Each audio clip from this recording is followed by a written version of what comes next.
The champagne glass froze midway to Priscilla's lips. In a ballroom dripping with diamonds and designer gowns, a man in oil-stained work clothes stood beside the most powerful woman in the city. "This is the new husband," someone laughed. Then another. The mockery rippled through the crowd like venom. But the mechanic didn't flinch. He simply smiled.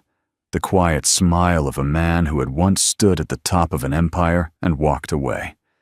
His calloused hands rested at his sides, hiding a faded tattoo beneath a cheap watch. No one thought to notice. Not a single person in that room knew they were laughing at the son of a man who could buy this entire city and burn it to the ground. They would learn soon enough. Some lessons cost everything.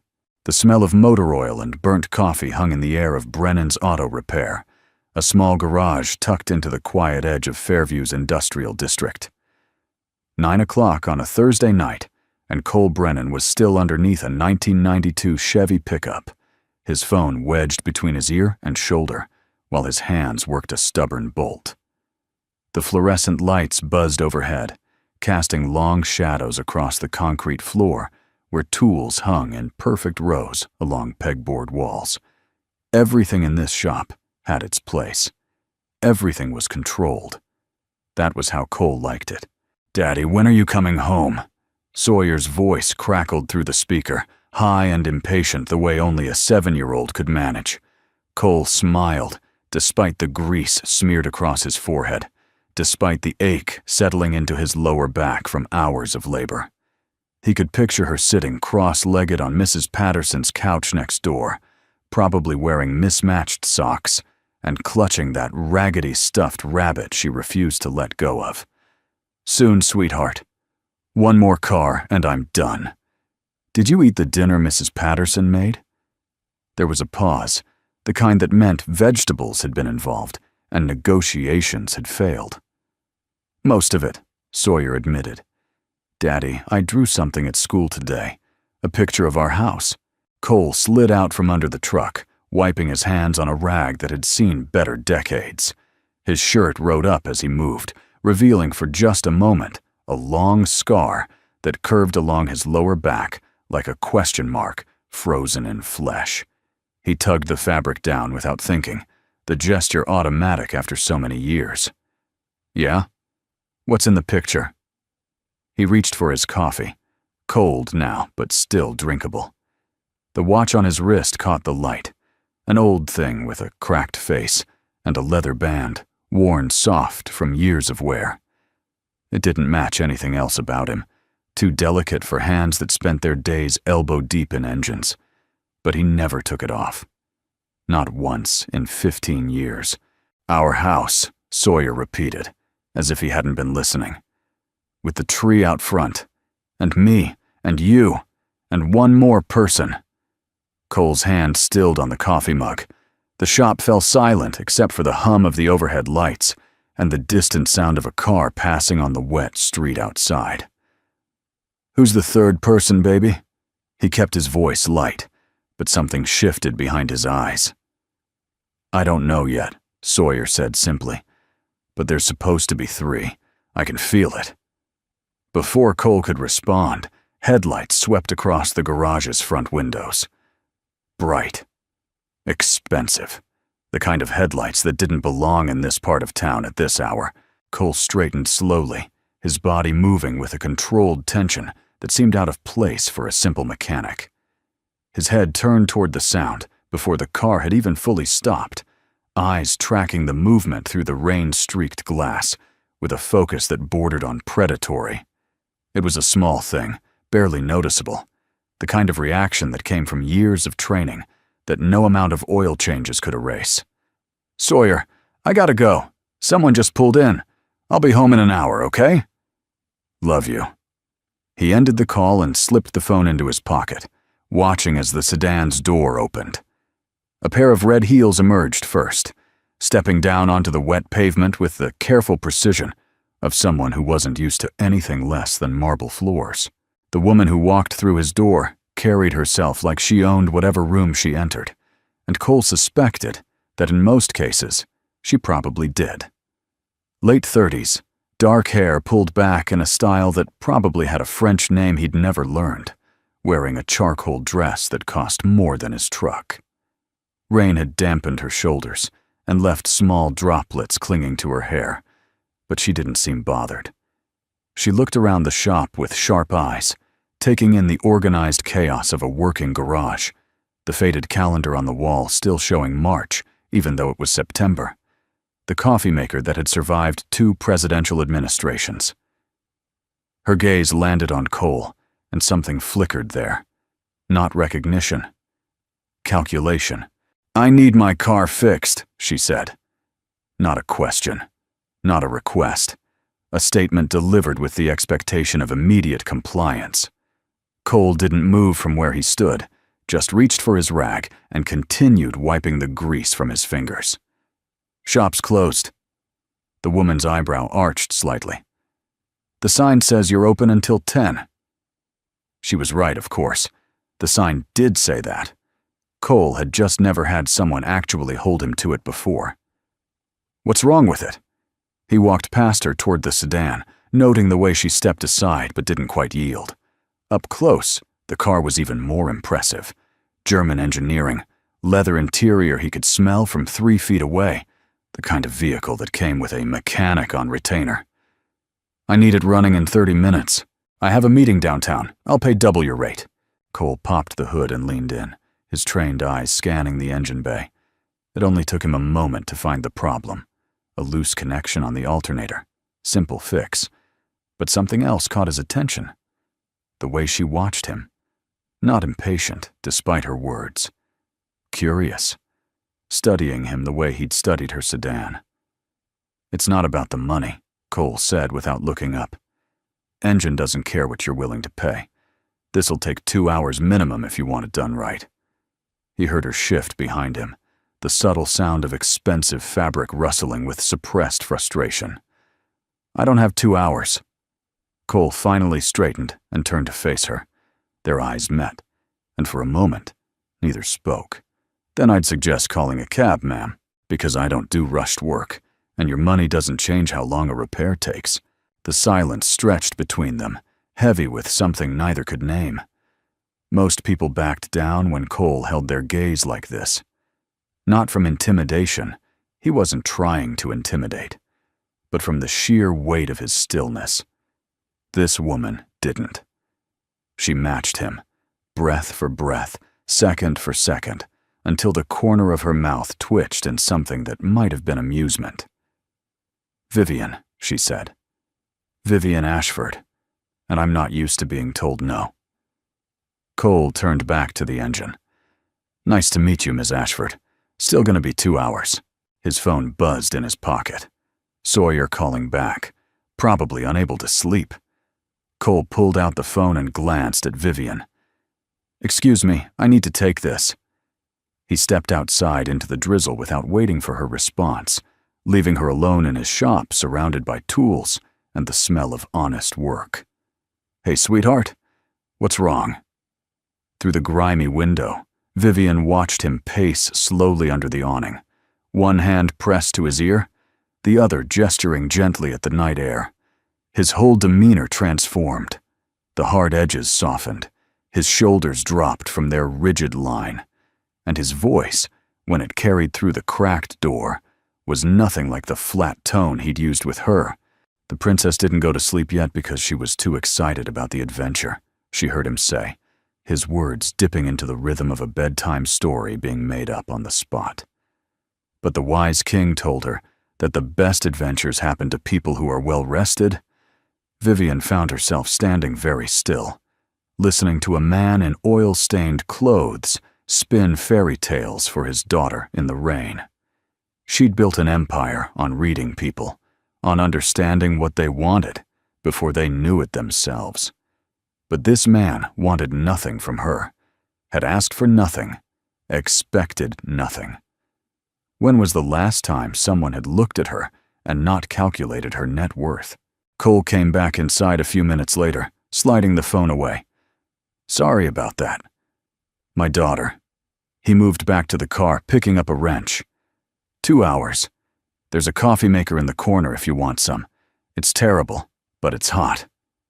Vivian didn't leave. She poured herself a cup of the awful coffee and sat on a metal stool near the workbench, watching him work. Neither spoke for a long time.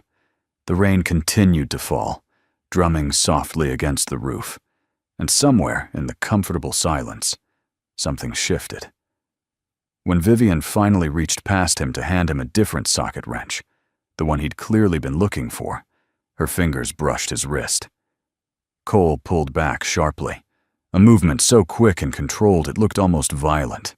His other hand moved instinctively to cover the watch, to cover whatever lay beneath it. Their eyes met again. Vivian didn't ask, but she noticed. She always noticed. And in the open flap of Cole's wallet on the workbench, she caught a glimpse of a photograph tucked behind his daughter's school picture. A woman's face, young, smiling. Not Sawyer. Not anyone Vivian recognized. Another question, another layer, another reason she found herself intrigued by this quiet man who fixed cars for a living and told his daughter fairy tales over the phone. 2 hours later, the car was done. Cole refused the tip she offered, refused the premium over his standard rate, just handed her the keys and held the door open as she walked back out into the night. Vivian paused at her car, one hand on the door handle. Behind her, Cole had already begun turning off the lights, his figure silhouetted against the glow of the single lamp he'd left burning. "Brennan's Auto Repair," she said, reading the faded sign. "Is that you? Brennan?" Cole nodded once. Cole Brennan. Vivian committed the name to memory. She committed everything about this night to memory. The smell of coffee and motor oil, the sound of rain on a tin roof, the way a man's voice could be stone for strangers and silk for his daughter. "Good night, Mr. Brennan." She drove away without looking back. But in her rearview mirror, she could see him standing in the rain, watching her taillights disappear, not moving, not seeking shelter, just standing there like a man who had learned long ago that getting wet was the least of life's discomforts. The following Tuesday, Vivian's car developed a mysterious noise only she could hear. The Tuesday after that, the check engine light came on for reasons the dealership couldn't explain. By the third week, even Cole had stopped pretending not to notice the pattern. "Your car's fine," he said one evening, not even looking up from the crossword puzzle he was working on. The shop was quiet. Sawyer was at Mrs. Patterson's. Rain was falling again, as if the sky had decided to make it their thing. "I know," Vivian admitted. She was sitting on her usual stool, holding her usual cup of terrible coffee, wearing clothes that probably cost more than his monthly rent. "I just didn't know where else to go." Cole set down his pencil, looked at her, really looked. And what he saw wasn't the CEO of a hotel empire, wasn't the woman whose face appeared on magazine covers and business news segments. What he saw was someone who was tired of being alone in rooms full of people. "There's a diner down the street," he said slowly. "Makes a decent cheeseburger. Sawyer's been asking about you." Vivian's carefully composed expression cracked just slightly. "She has?" Cole stood, reaching for his jacket. "She wants to know if the car lady is going to be in her next drawing." He paused at the door, half turned toward her. "I told her I'd ask. That was how it started. Cheeseburgers at a diner with sticky menus. Sawyer showing Vivian her drawings, her collection of rocks, her very strong opinions about why purple was the best color. Cole, watching from across the booth, quiet but present, a man who expressed more in his silences than most people did with speeches. 3 months later, Vivian found herself sitting on the floor of Cole's small living room, helping Sawyer build a blanket fort, while Cole made spaghetti in the kitchen. The fancy gala she was supposed to attend that night had been forgotten.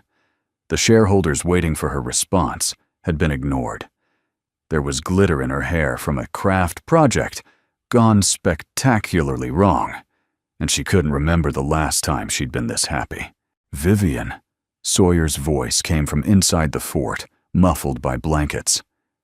"Yeah, sweetheart?" The term of endearment slipped out before she could stop it, before she could remember that she wasn't this person, didn't do this, had built her entire life around the understanding that vulnerability was weakness and attachment was risk. "Do you like my daddy?" The question hung in the air like a held breath. From the kitchen, the sound of stirring stopped. Cole appeared in the doorway, spatula in hand, something uncertain flickering across his usually unreadable face. Vivian looked at him, at this man who fixed cars and told fairy tales, and had somehow, without trying, fixed something in her she hadn't known was broken. "Yes," she said simply. "I do." Sawyer's head popped out of the fort, her smile so wide it seemed to take up her whole face. "Good. Because I updated my drawing. Now there's definitely 3 people in the house." She held up a piece of paper, crayon bright and beautifully messy. A small house with a tree, a tall figure with dark hair, a smaller figure with wild curls, and next to them, holding hands with both, a figure with long hair and what appeared to be very high heels. "That's us," Sawyer announced. "That's our family." Cole and Vivian married on a Thursday afternoon at the county courthouse, 6 months after a sedan with a loose alternator connection changed both their lives. Sawyer served as ring bearer, flower girl, and self-appointed wedding planner, carrying a bouquet of dandelions she'd picked from the courthouse lawn. Mrs. Patterson cried happy tears and took photos on a phone she barely knew how to operate. It was small. It was quiet. It was perfect. But secrets have a way of surfacing, especially in worlds where money talks and everyone listens. A week after the wedding, someone spotted Vivian entering the Ashford Corporation headquarters with Cole at her side. Phones emerged. Photos were taken. And by evening, the news had spread through the upper echelons of society like a virus. "Tell me it's not true." Priscilla Kensington's voice dripped with false concern as she cornered Vivian at the Whitmore Foundation's charity gala 2 weeks later.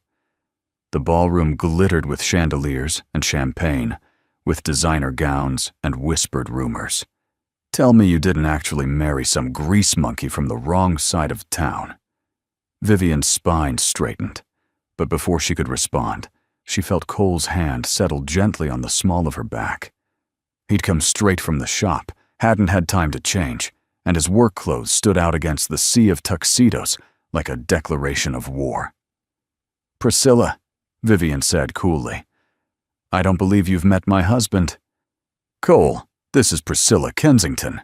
She runs Kensington Hospitality. They've been trying to acquire my company for years." Cole extended his hand. His grip was firm, his palm calloused, his expression completely neutral. "Ma'am." Priscilla looked at his hand like he'd offered her something infectious. She didn't take it. Around them, conversation had stuttered to a halt. Heads turned. Eyes watched. The tension spread outward like ripples from a stone. "So it's true," Priscilla said, loud enough for nearby tables to hear. "The CEO of Ashford Empire married a mechanic." She smiled, showing too many teeth. "Tell me, does he get an employee discount on oil changes now?" Laughter scattered through the crowd, uncertain and sharp. Cole's hand dropped back to his side.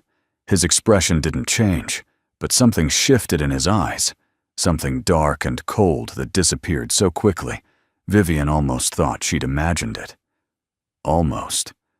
"I should check on the car," he said quietly, leaning close to Vivian's ear. "Give you time to handle business." Before she could protest, he was walking away, through the ballroom, past the staring faces, out into the night where he didn't belong, according to everyone in that room, except the woman who loved him. Priscilla watched him go with triumph in her eyes. "Well," she said, sipping her champagne, "at least he knows his place."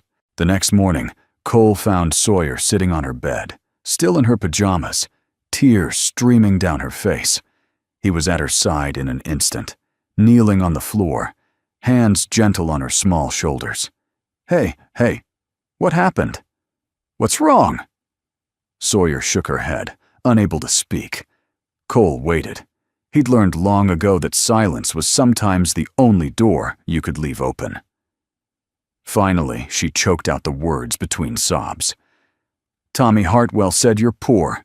He said Mom is embarrassed by you. He said his parents said we're a joke." Something went very still behind Cole's eyes. The same darkness that had flickered at the gala, held now with the iron control of a man who had spent 15 years learning to cage the monster he used to be. But his hands remained gentle on Sawyer's shoulders. His voice stayed soft.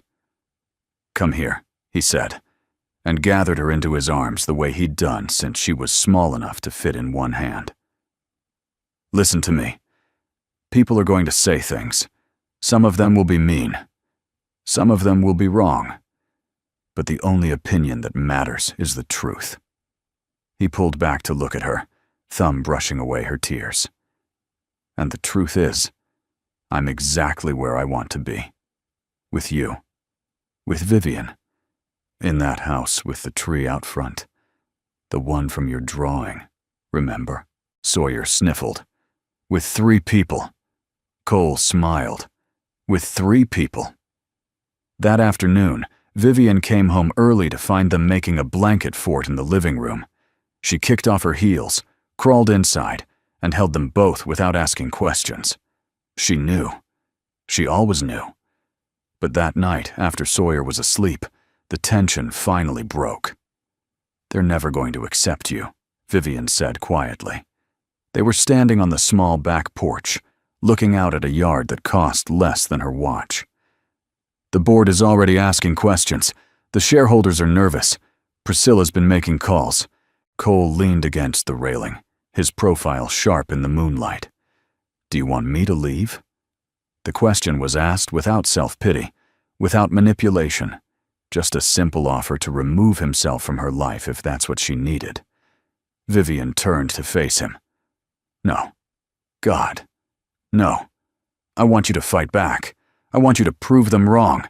I want you to—" She stopped, frustrated. "I want you to be angry, Cole. Why aren't you angry?" Cole was quiet for a long moment. His hand went to his watch, a gesture she'd come to recognize as unconscious habit.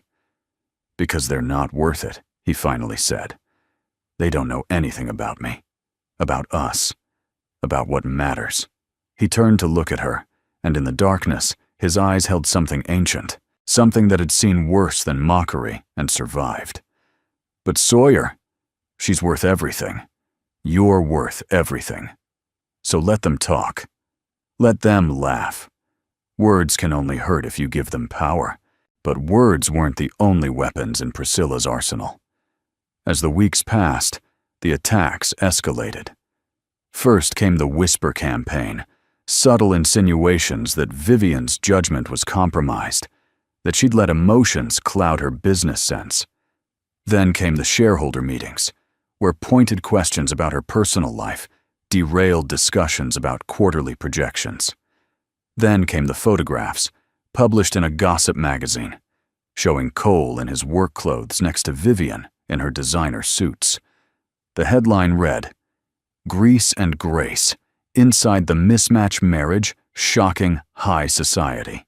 Through it all, Cole stayed quiet, stayed steady. But Vivian noticed the changes, the way he checked the locks twice before bed, the way he positioned himself between her and doorways without seeming to think about it, the way he would sometimes stand at the window at night, watching the street below with the focused attention of someone expecting visitors. One night, she woke to find the bed empty.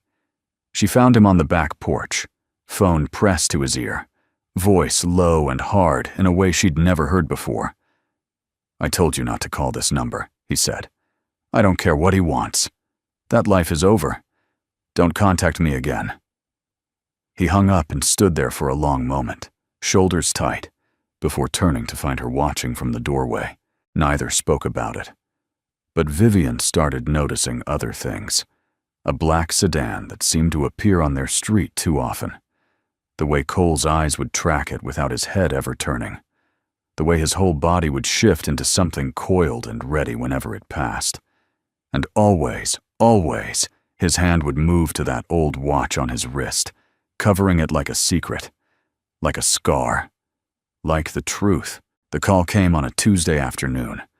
Cole was elbow deep in a transmission rebuild when his phone rang. The number that flashed across the screen made his blood run cold. Sawyer's school. He answered with hands still covered in grease, heart already racing. "Mr. Brennan, this is Principal Dawson. There's been an incident. Your daughter is fine, but we need you to come to the school immediately." He was in his truck and moving before she finished the sentence. The drive took 12 minutes. He made it in 7. Sawyer was sitting in the principal's office, small and pale, her hands twisted together in her lap. A police officer stood in the corner. A social worker sat nearby, her expression careful. And Sawyer's teacher, Mrs. Chen, hovered near the door, with worry etched across her face. "What happened?" Cole's voice was controlled, but something dangerous crackled beneath the surface. The principal exchanged a glance with the officer before answering. 2 men approached Sawyer at dismissal. They told her to deliver a message to you, to tell you that you should leave town. The room seemed to shrink around Cole, his vision narrowed to a single point. Sawyer, looking up at him with eyes that held too much fear for a 7-year-old. What did they look like? The question came out flat. Dead. The voice of a man who had stopped pretending. "Sir," the officer stepped forward. "We've got a description. We're treating this as a credible threat. I'd recommend—" Cole wasn't listening. He was kneeling in front of his daughter, hands gentle on her face, searching for any sign that they'd touched her, hurt her, broken the one thing in this world he would burn everything to protect. "Did they touch you, sweetheart? Did they hurt you?" Sawyer shook her head, tears finally spilling over. "They scared me, Daddy. They knew my name. They knew your name. How did they know our names?"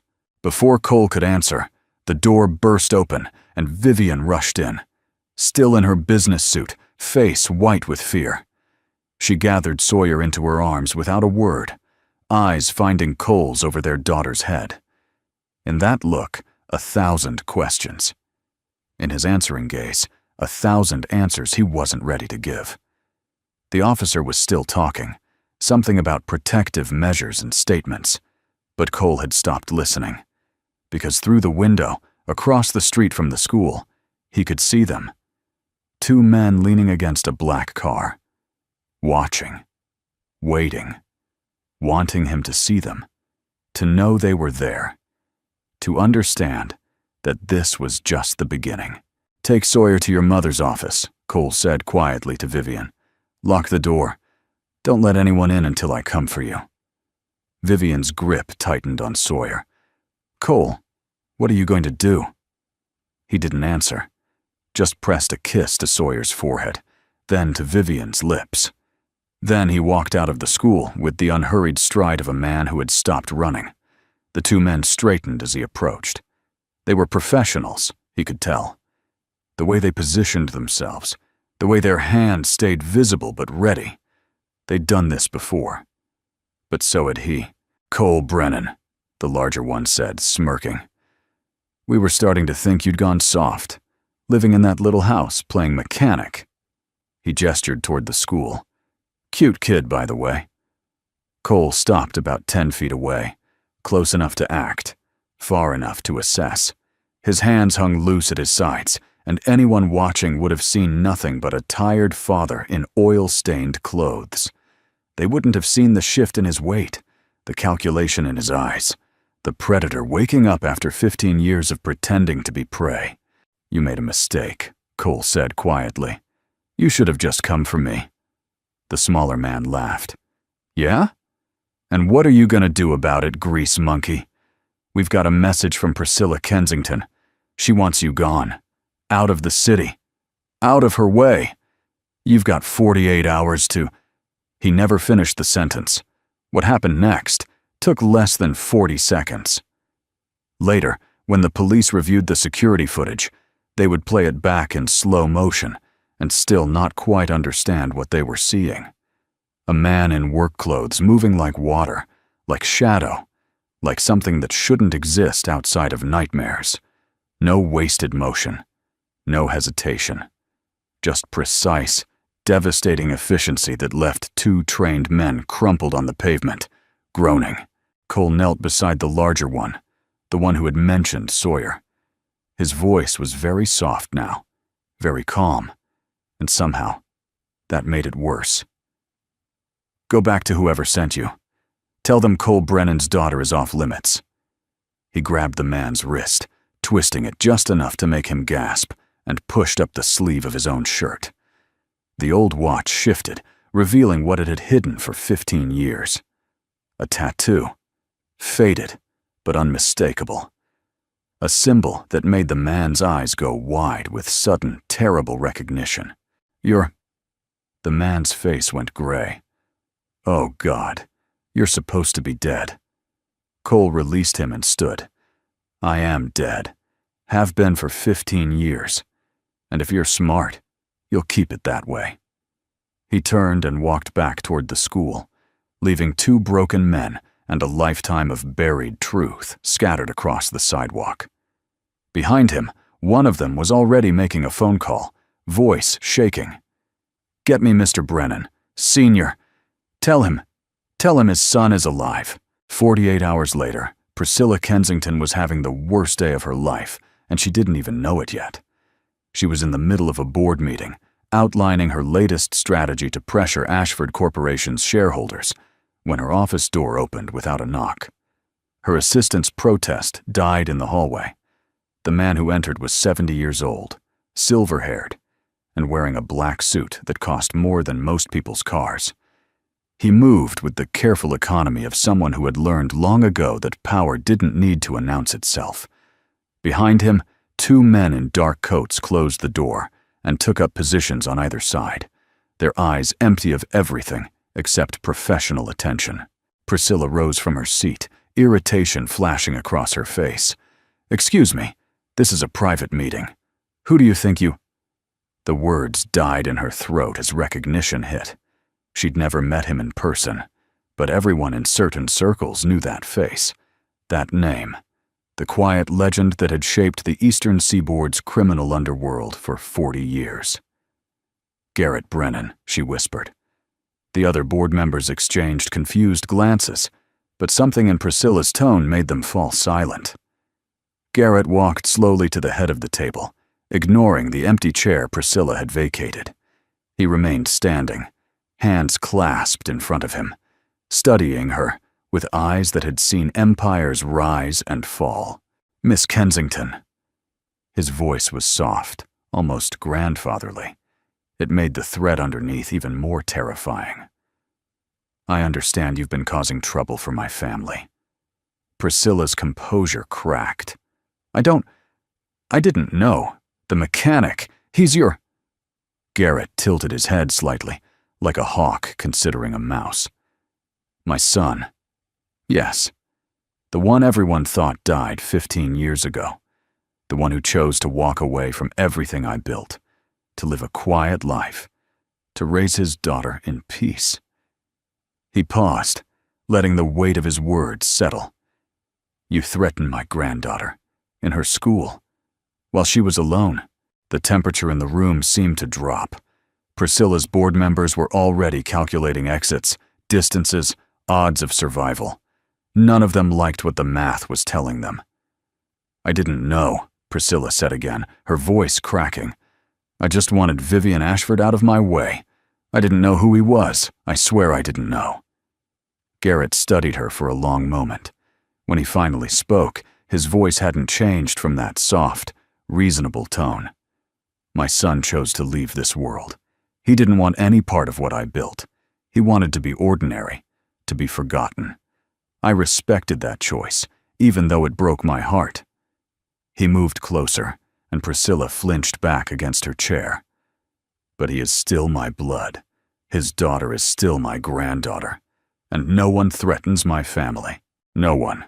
He reached into his jacket. Priscilla's breath stopped, and pulled out a photograph, slid it across the table toward her. It was a child's drawing, a small house with a tree, 3 stick figures holding hands. Sawyer's picture. Garrett's voice softened further, and somehow, that was worse. This is what you tried to destroy. A father, a child, a simple drawing of a home. He straightened, buttoning his jacket with practiced precision. You will withdraw your interest in Ashford Corporation. You will never contact my family again.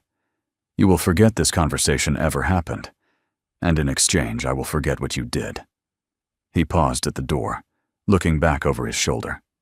Miss Kensington, I'm only offering this mercy once, because my son asked me not to hurt you. He said you weren't worth it. The smile that crossed Garrett's face held no warmth. He's a better man than I am. Don't make him regret his kindness. The door closed behind him with a soft click. In the silence that followed, Priscilla Kensington did something she hadn't done since she was a child. She cried. That night, Cole stood on his back porch, staring at the stars he could barely see through the city's light pollution. Inside, Sawyer was finally asleep, exhausted from a day of fear and confusion, and too many questions he couldn't answer. Vivian found him there an hour later, still standing in the same position, his hand wrapped around that old watch like a lifeline. Cole. Her voice was soft, but it cut through the darkness between them. Who are you? Really? The truth this time. He didn't turn around. For a long moment, she thought he wouldn't answer at all. Then he started talking, and once he started, he couldn't stop. He told her about Garrett Brennan, the father who had built a criminal empire with blood and fear, about growing up in a world where violence was currency and loyalty was life or death, about the night 15 years ago when he'd watched his father order the execution of an entire family, a mother, a father, a 5-year-old boy who had done nothing except be born to the wrong people. He told her about running, about the car accident everyone thought had killed him, about the years of hiding, rebuilding, trying to become someone worthy of the second chance he'd stolen for himself. He told her about Joanna, who had loved him without knowing his past, who had died giving birth to the only pure thing he'd ever created. He told her about the watch, his mother's watch, the woman who had died when he was 12, who had pressed it into his hands and whispered, "You can choose different, Cole. You can be better than this." When he finally fell silent, Vivian stepped onto the porch and stood beside him. Neither spoke for a long moment. Then, quietly, she said, "The first night we met, when I touched your wrist and you pulled away, you were hiding the tattoo." It wasn't a question, but Cole nodded anyway. The Brennan mark. Everyone in that world knows it. I kept it covered for 15 years. Vivian reached out slowly, giving him time to pull away. He didn't. She took his wrist, gently unclasped the watch, and looked at what lay beneath. The faded ink, the symbol of a legacy he'd spent his whole adult life trying to escape. "Your father came to see me today," she said. Cole's whole body went rigid. "What did he want?" Vivian set the watch down on the porch railing and took both his hands in hers. "He wanted to meet the woman his son chose. He wanted to see if I was worthy of you." She laughed softly, but there was no humor in it. "Funny. I was going to ask him the same thing about you." Cole's eyes found hers in the darkness. "What did you decide?" Vivian stepped closer, close enough that he could feel her breath on his face. "I decided that I didn't marry a mechanic or a mob prince or a ghost. I married a man who tells fairy tales to his daughter at 9 o'clock at night. A man who fixes things with his hands. A man who chose to be ordinary when he could have had the world." She reached into her pocket and pulled out a piece of paper, folded and worn. Sawyer's drawing, the house, the tree, the 3 people holding hands. "This is who you are, Cole. This is what you chose, and I choose it too. Cole's composure finally cracked. The man who had faced down 2 thugs without flinching, who had hidden from an empire for 15 years, who had buried his past so deep he'd almost forgotten it existed. That man broke down and wept in his wife's arms on a back porch in a house that cost less than his father's watch. The meeting happened 3 days later, at a coffee shop Cole had chosen specifically because it was small and ordinary and had absolutely nothing to do with either of their worlds. Garrett arrived alone, which probably meant his men were stationed at every exit and possibly on the roof. Cole was already seated when his father walked in, 2 cups of coffee on the table between them, like a peace offering or a challenge. Garrett sat slowly, studying his son's face with an expression Cole couldn't quite read. Pride, maybe. Regret.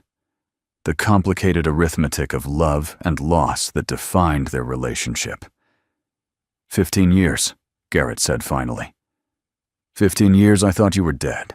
15 years I visited an empty grave and talked to a headstone with your name on it. Cole's hands tightened around his coffee cup. I couldn't stay. After what you did to that family. I know. Garrett's voice was heavy with something that might have been acceptance. I know why you left. I've had 15 years to understand it, even if I couldn't forgive it. He paused, his ancient eyes finding Cole's. You were always too good for that world. Your mother saw it. I was too blind to see anything except what I wanted you to become. They sat in silence for a moment. 2 men divided by blood and choice, and 15 years of graves that weren't really graves. Finally, Garrett leaned forward. Come back, he said. Not to the life. I know you won't do that. But come back to the family. Let me know my granddaughter. Let me try to be something other than a monster to the people you love. Cole's answer was immediate. No. Garrett's face didn't change, but something flickered behind his eyes.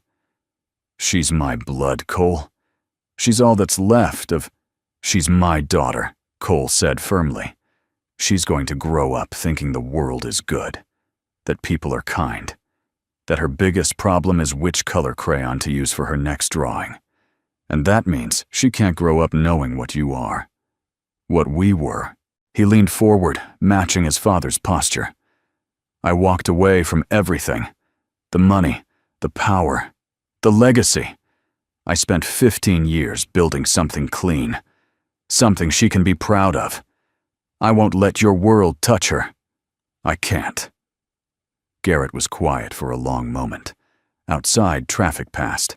Normal people living normal lives, oblivious to the dynasty and drama unfolding over bad coffee and paper napkins. You're a better father than I ever was, Garrett finally said. I hate that, and I'm proud of it. He reached into his jacket, Cole tensed, and pulled out a small envelope, slid it across the table. For Sawyer, when she's older. If she ever wants to know where she comes from, it's not money, it's not power, it's just stories. About her grandmother, about the man you used to be before I broke you. He stood to leave, then paused. I won't contact you again, unless you want me to. But Cole. He waited until his son looked up. You should know, the Kensington woman. I didn't hurt her. I wanted to. God, I wanted to. But I remembered what you used to say when you were young, that we could choose different, that power didn't have to mean pain. He smiled, sad and tired. It only took me 70 years, and losing my son to understand what a child knew all along. He walked out without looking back.